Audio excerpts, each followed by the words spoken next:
ও কি বিবাহিত থাকতো, কি দুটো বাচ্চা থাকতো?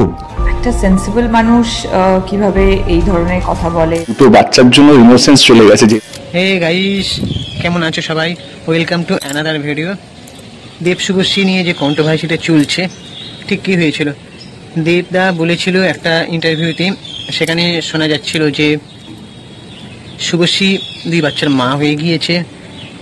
আর আর কি বলছিল? তার মুখে ইনোসেন্স ভাবটা আর নেই। হ্যাঁ, মানে সে যে এখন যদি ধূমকেতু করতো তাকে মানাতো না, হয়তো অন্য কাউকে কাস্ট করতো, শুভশ্রীকে হয়তো একটা ছোট রোলে দেওয়া হতো। বা নাকি দেব প্রমিস করেছিল যে ধূমকেতুতে করবে, এটা দেবদা বলেছিল। এবারে দেবদা যে কি বলেছিল সেই ভিডিওটা তুলে না ধরলে হয়? চলো সেই ভিডিওটা তোমরা দেখে নাও। অ্যাজ প্রোডিউসার যদি আজকে ধূমকেতু প্রডিউস করতো, শুভশ্রী গাঙ্গুলিকেই কি কাস্ট করতো না অন্য কোনো অপশন চলে আসতো? ডিপেন্ড করছে শুভশ্রী গাঙ্গুলি কি স্টেজে থাকতো। আমি যদি সুযোগ পেতাম তো শুভশ্রী গাঙ্গুলিকে তো সুযোগ দিতে হবে। ও কি বিবাহিত থাকতো, কি দুটো বাচ্চা থাকতো? আমার চরিত্রটা কি এই শুভশ্রী এজটাকে চাইছে না ওই শুভশ্রী এজটাকে চাইতো? এই যে দেব যে আজকে তখন তাহলে প্রমিসটা ইম্পর্টেন্ট হতো না। টু ডিফারেন্ট ইমোশন তুমি কথা বলছো। প্রশ্নটা দুটো আলাদা প্রশ্ন কিন্তু। আগে হচ্ছে কি আমি যদি আজকে স্ক্রিপ্টটা পেতাম তাহলে আজকে শুভশ্রীকে আমি কাস্ট করতাম কিনা, এটা একটা আলাদা কোশ্চেন, কিন্তু তার উত্তর আমি দিয়ে দিয়েছি। সেকেন্ড কোশ্চেন হচ্ছে কি আমি আজকে যদি কাস্ট করতাম, আজকে যদি প্রডিউস করতাম, আজকে ওই প্রমিসটাকে রাখতাম কি রাখতাম না। যদি এটা যদি আমার প্রথম ছবি হতো আজকে তাহলে আমি রাখতাম, কিন্তু হিরোইন হিসেবে হয়তো রাখতাম না। আমার চরিত্র যদি না ডিমান্ড করে কি শুভশ্রী অ্যাজ এ হিরোইন, যে এজটা, যে ইনোসেন্সটা, যে এটা, সেইটা যদি অন্য কোনো হিরোইন ডিজার্ভ করে তো I would have casted the other heroine. But to keep the promise, after given a chance, বলতাম কি ভাই আমি ওইটা দিতে পারছি না, এই রোলটা আছে, ইটস আপ টু ইউ, হ্যাঁ না। দেবদার মুখে শুনলে যে দেবদা শুভশ্রীকে নিয়ে ঠিক কী মন্তব্য করেছেন। এবারে শুভশ্রী যখন একটা ইন্টারভিউতে গেছে, সেখানে শুভশ্রীকে যখন এই কোয়েশ্চেনটা করা হয়েছে, শুভশ্রী তখন উত্তর দিয়েছে যে একটা সংবেদনশীল মানুষ কীভাবে এরকম কথা বলতে পারে। আমার পার্শ্ব চরিত্র নিয়ে মানে কাজ করতে কোনো অসুবিধা নেই, কোথাও একটা খারাপ লাগা আক্ষেপ নিয়ে হয়তো বলেছে। এবার শুভশ্রীর যে ইন্টারভিউটা, সে যে কী বলেছে সেটা তুলে ধরছে, তোমরা দেখো। দুটো বাচ্চার মা, তো সেই ইনোসেন্সটা হয়তো রূপার যে ইনোসেন্সটা সেটা যদি না থাকে, তো আজকে হয়তো যদি প্রডিউস করতো সে, তাহলে তোমাকে লিড রোলটা না অফার করে অন্য একটা রোল অফার করতো, which has again created a huge chaos between the two fandoms. What is your take on this? কি বলি বলো তো, মানে একটা সেন্সিবল মানুষ কিভাবে এই ধরনের কথা বলে আমার জানা নেই। একজন নারী ট্যালেন্ট, সে কতটা ট্যালেন্টেড বা তার ক্যাপাবিলিটি কতটা, সেটা জাজ করা উচিত নয় যে তার কটা সন্তান আছে। এটা একটা টিপিক্যাল পুরুষদের মেন্টালিটি। একজন মা হয়ে গেছে মানে তাকে সাইড ক্যারেক্টার, মানে তো ছোটো করা, মানে ডিসরেসপেক্ট করা। সব পুরুষ কিন্তু এটা নয়, এরকম ভাবেন না। কারণ আমার হাজব্যান্ড, আগেন আমি আমার বরের কথাই বলবো, সে মনেই করে প্রত্যেকটা নারী এই পৃথিবীর সব থেকে শ্রেষ্ঠ ক্রিয়েশন। আমি যাই করেছি উইথ অল মাই হার্ট, যেটাই করেছিলাম একদম অনেস্টির সাথে করেছি, ফলো করেছি উইথ অল মাই অনেস্টি, বন্ধুত্বে হাত বাড়িয়েছি উইথ অল মাই অনেস্টি। এই মুহূর্তে দাঁড়িয়ে যেটা তুমি বলছো বা যেভাবে আমি আমার জার্নিটা, আমার পথটাকে বানিয়েছি, তৈরি করেছি, সেই জায়গায় দাঁড়িয়ে হয়তো আমি রূপার ক্যারেক্টারটা এই মুহূর্তে দাঁড়িয়ে চুজ করতাম না। দেখলে এবারে এর পাল্টা মন্তব্যে দেবদা কি বললো, মানে এ একবার ওর দিকে প্রশ্ন ছুটছে, এ একবার ওর দিকে প্রশ্ন ছুটছে, এই কাটাছেড়া হচ্ছে। এবার দেবদার রিসেন্ট একটা ইন্টারভিউতে 2 দিন আগে, আমার ভিডিওটা করতে দেরি হয়েছে, তো দেবদা বলছে যে শুভশ্রী নাকি বাথরুমে কান্না করছিল, সেটা নিয়ে ও এরকম মন্তব্য করেছে। আমি কিছু বলতে চাই না এটা নিয়ে, আমি বেশি কিছু বললে নাকি শুভশ্রী সব কিছু শেষ হয়ে যেতে পারে, সেটা নিয়েও কাটাছাড়া হচ্ছে। মানে মানুষেরও কোনো কাজকর্ম নেই তো তারাও কাটাছাড়া করছে। তো দেবদা সেই ইন্টারভিউতে কি বলেছে এবার তোমরা সেটা শুনে নাও। যে 2 সন্তানের মা হয়ে গেছে, বিয়ে হয়ে গেছে, সেটা খুব অপমানজনক একজন মায়ের ক্ষেত্রে, একজন অভিনেত্রীর ক্ষেত্রে। তুমি এটা কি বলবো? আমাকে প্রশ্ন করা হয়েছিল তো কি আজকে যদি 10 বছর পর আমি যদি ধূমকেতু করি তাহলে কি শুভশ্রী থাকতো? যেহেতু আমি প্রমিস করেছিলাম ওকে কি আমার প্রথম প্রোডাকশনে ও থাকবে, আমি তো সেগুলো যে দুটো আলাদা প্রশ্ন, একদম কে কাস্টিং এ কি হবে আর আমার প্রমিসটা আলাদা। আমি কি বলেছিলাম 10 বছর আগে যে শুভশ্রীকে আমরা খুঁজছিলাম, যে ক্যারেক্টারটা আমরা খুঁজছিলাম, সেটা 10 বছর আগে ওর মধ্যে ফিট করছিল। আজকে যদি আবার কাস্টিং হয়, আমার মনে হয় কি ওর জায়গায় যদি অন্য কেউ রোল যদি করতে পারে, যে ওই ডিজার্ভিং হয়, আমরা তাকে অ্যাপ্রোচ করব। এবারে যেহেতু প্রমিস রাখার কথা, প্রমিস ক্যারেক্টার জনকে আমি কথা দিয়েছি, যেমন কৌশিক আমার ছবিতে আমার কথা দিয়েছি, কৌশিক অন্য কাস্টিং নিয়েছে, কৌশিক দায় সে আমাকে বলতেই পারে কে তুমি আমাকে কথা দিয়েছিলে, কে তুমি, না বলো না কি করতে হবে। এবং আমরা প্রচুর অজস্র স্পেশাল গেস্ট অ্যাপিয়ারেন্স করে থাকি, কিন্তু সেখানে এটাও বলেছি আমি কি আমার যদি অন্য কোনো চলতে তাকে রিকোয়েস্ট করবো, তাকে বলবো এটা পুরোপুরি তার ব্যাপার। এবং সেখানে আমি একটা কথা বলেছি, আমি হয়তো দেবকেও রিপিট করতাম না, কে ধূমকেতু যদি আবার কাস্টিং করতে হয় সেখানে দেবের সেই ইনোসেন্সটাও নেই। আমি এটা কোনোদিনও বলিনি কি দুটো বাচ্চার জন্য ইনোসেন্স চলে গেছে, যেভাবে ভিকটিম কার্ড খেলা হচ্ছে বা কিছু হচ্ছে। আমি শুভশ্রী নিয়ে 14 বছর আগেও কিছু বলিনি, যখন ও বলেছে কিনা আমি বাথরুমে কেঁদেছি বা মুখ করেছি, তখন আমি কিছু বলিনি, সব সহ্য করেছি। আজকে আমি ওখানে কিছু বলতে পারবো না, কারণ আমার মনে হয় কি এইটাই তো সম্মান।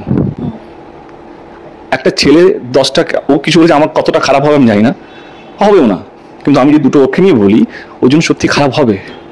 ওর সম্মানটা কোথাও আমারই সম্মান, পুরো প্রমোশন জুড়ে ওর সম্মানে কোনো যাতে হানি না হয়, কোনো মানে হয় না একটা দাগ যাতে না কাটে, কারণ হারানোর অনেক কিছু আছে। একটা 3 লাইনের মধ্যে আমি যদি ওই পারে চলে যাই অনেক কিছু খারাপ হবে। তো যে দেবদা তার একটা খারাপ লাগা ঠিক নয়, মানে এক্সপিরিয়েন্স অনুযায়ী বলছে, সে বলতে চেয়েছে যে আমি যদি এই ধূমকেতু ছবিটা 10 বছর আগে প্রমিস হয়েছিল, যদি ছবিটা তখন না হয়ে যদি এখন নতুন করে যদি করার কথা ভাবা হতো, তাহলে হয়তো শুভশ্রীকে কাস্টের করতো না, কারণ শুভশ্রীর মুখে সেই ইনোসেন্সটা নেই। এমনকি দেব নিজেই নিজেকে কাস্ট করতো না, এটাই সে বলতে চেয়েছে।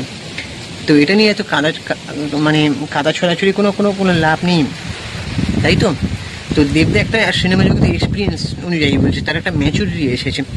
সে বলতে চাইছে যে শুভশ্রীরও তো এরকম একটা ম্যাচুরিটি এসেছে, যখন লৌহ গৌরাঙ্গের নাম রে ছবিটা সৃজিত মুখার্জি এখন শুভশ্রীকে নিয়ে করছে, কিন্তু যখন সেটা প্রিয়াঙ্কা সরকারকে নিয়ে লুক সেট হয়ে গেছে অলরেডি, তো ফাইনালাইজ হয়ে গেছে, কনফার্মেশন হয়ে গেছে, তারপরেও ছবিটা আটকে গেছিলো। কিন্তু এখন যখন সৃজিত মুখার্জি সেটা করবে ভেবে ভাবছে নতুন করে, সেটা কিন্তু এখন সে শুভশ্রীকে নিচ্ছে।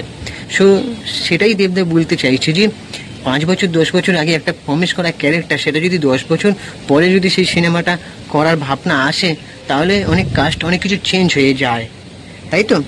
এবার তোমার কি বক্তব্য বৈশাল, তুমি বলো। আমার হয়তো বলছে যে 10 বছর আগে তো সব 10 বছর আগের লুক আর 10 বছর পরের লুকের মধ্যে তফাৎ হয়তো আছে অনেকটাই। এবার সেটা দেবদাও যে খুব ঠিক বলেছে বলবো না, যে 2 বাচ্চার মা হয়ে গেছে বলে কাজ করতো না। পরিণীতাতে কিন্তু শুভশ্রী কিন্তু বাচ্চা লুকটাও দিয়েছে, স্কুলে পড়া লুকটাও কিন্তু শুভশ্রীকে মানিয়ে গেছে।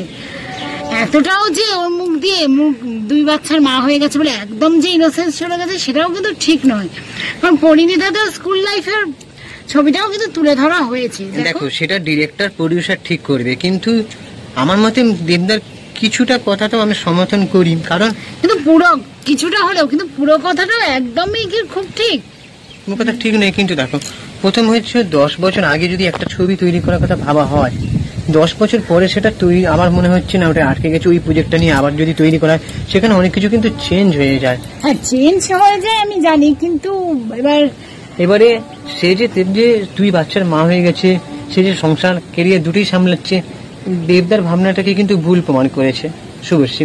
সেটা দেবদা নিজেও স্বীকার করে যে সত্যি ও সংসার সামলে 2 বাচ্চাকে সামলে সিনেমা করা কাজ করছে এখনো, সেটাকে অ্যাপ্রিসিয়েট করা দরকার। দেবদার ভাবনাটাকে ভুল প্রমাণ করছে। দেবদা ভাবছে না বিয়ে করবো না, বিয়ে করলে সংসার কেরিয়ার। দেবদা তুমি যে কবে বিয়ে করবে সেই আশায় আমরাও বসে আছি। আর যাই হোক, সব লেখালেখি করছে যে এই লোকটা 43-44 বছর বয়স হয়ে গেল, দেবদা আবার তুমিও বিয়ে করে নাও, 50-এ গিয়ে বিয়ে করবে নাকি। যাই হোক, দেবদাকে নিয়ে এরকম কাটাছাড়া করার আমার কোনো ইচ্ছা নেই। আমি জাস্ট এটা নিয়েই বলবো, আর যে শুভশ্রীরও খারাপ লেগেছে, কিন্তু দেবদা একটা ম্যাচুরিটি এক্সপিরিয়েন্স অনুযায়ী বলছে, কিন্তু এটা নিয়ে অনেক বেশি জলঘোলা হচ্ছে। এত জলঘোলা না ঠিক ভালো লাগে না। যাই হোক, আপনার হয়ে গেছে। কিন্তু দেখো আমি একটাই কথা বলবো, দেবদাকে রিকোয়েস্ট করবো, দেবদা এইসব তুমি একবার একটা মন্তব্য করছো, শুভশ্রী একটা মন্তব্য করছে, এইসব না করে ঠিক আছে একে অপরের দিকে কাদা ছড়াছড়ি না করে তুমি একটা পাবলিসিটি স্টান্ট তৈরি করছো, খুব ভালো কথা, কিন্তু একটা ভালো ছবি এই জুটিটাকে নিয়ে তৈরি করে দেবে। আমি তোমাকে একটা হাম্বেল রিকোয়েস্ট করছি, কারণ তোমরা যখন দেখছো আমাদের জুটিটাকে নিয়ে চর্চা, সেটাকে ভালোভাবে কাজে লেগে একটা ভালো মানের সিনেমা বানাও, not family drama. Okay, not a family drama, আর কি সব বলে ওই যে Dhumketu type cinema, okay action thriller বানাতে পারো, বা একটা রোমান্টিক ড্রামার মধ্যে একটা এখন অ্যাকশন থ্রিলারটা ঢুকে গেছে, মানে টুইস্ট থাকবে সেরকম একটা সিনেমা বানাও দেখবা, বুঝতে পেরেছো? সেখানে তোমার ওই গাছের পেছনে নাচ পাগলু সেটা তো চলবে না, মালারে রোমিও এসব চলবে না, কিন্তু একটা ভালো মানের এই জুটিটাকে কেন্দ্র করে মানে ফালতু একটা পাবলিসিটি স্টান্ট ক্রিয়েট করলে কিন্তু সেখানে দেখা যাচ্ছে ছবি দেখে দর্শক নিরাশ হয়েছে। সেটা আমি আগের ভিডিওতে বলেছি। ধূমকেতু কিন্তু আমার খুব একটা ভালো লাগেনি। কৌশিক গাঙ্গুলি ওই টাইপের সিনেমা বানায় ঠিকই, কিন্তু তাকেও ভাবতে হবে যে একটা জুটিকে যখন এত হাইপ আছে ভালো মানের ছবি দর্শককে উপহার দেবো। তো দেবনা আমি একটাই কথা বলবো তোমাকে, তুমিও এইসব মন্তব্য থেকে বিরত থাকো। কে কি বললো না বললো তুমি এসব কানে তুমি এইসব বলে নিয়ে ইন্টারভিউ কেন দিচ্ছ? তোমার পার্সোনাল ম্যাটার, আমার এসব নিয়ে কিছু বলা নেই, কিন্তু আমি একটাই রিকোয়েস্ট করবো যে তুমি ভালো সিনেমা নিয়ে আসো, তাই তো? দেব শুভশ্রী জুটি ছবি একটা মানে দর্শক আশা করে আছে না তাদেরকে একসঙ্গে দেখতে, এবার তারা যদি গিয়ে দেখে এরকম টাইপের সিনেমা খারাপ লাগছে। আমার তোমাদের এই জুটিটার জন্য আমরা তো অপেক্ষা করছি, আবার এই জুটির একটা সিনেমা আসুক, আমরা সবাই অপেক্ষা করছি ভালো সিনেমা আসুক, এইরকম বোরিং প্যান সিনেমা দেখলে হবে না, ঠিক আছে? তো এটাই বলার ছিল। এবার বাকি তোমাদের কি ওপিনিয়ন তোমরা জানাও। চ্যানেলটাকে অবশ্যই একটা সাবস্ক্রাইব করে দাও এবং বেল আইকনটা প্রেস করে নোটিফিকেশন অন করে দাও বন্ধুরা। আমি ইনস্টাগ্রামে আছি চিঙ্কি বাবু 2531, তোমরা ওখানে গিয়ে ফলো করে দাও। আর তোমারটা পৌশালী.31। আর আমাদের কাপেল ইনস্টাগ্রাম আইডি হচ্ছে সুপ্রিয় পৌশালী, ওখানে গিয়ে ফলো করে দাও, ঠিক আছে? দেখা হচ্ছে পরের ভিডিওতে। Tata, by.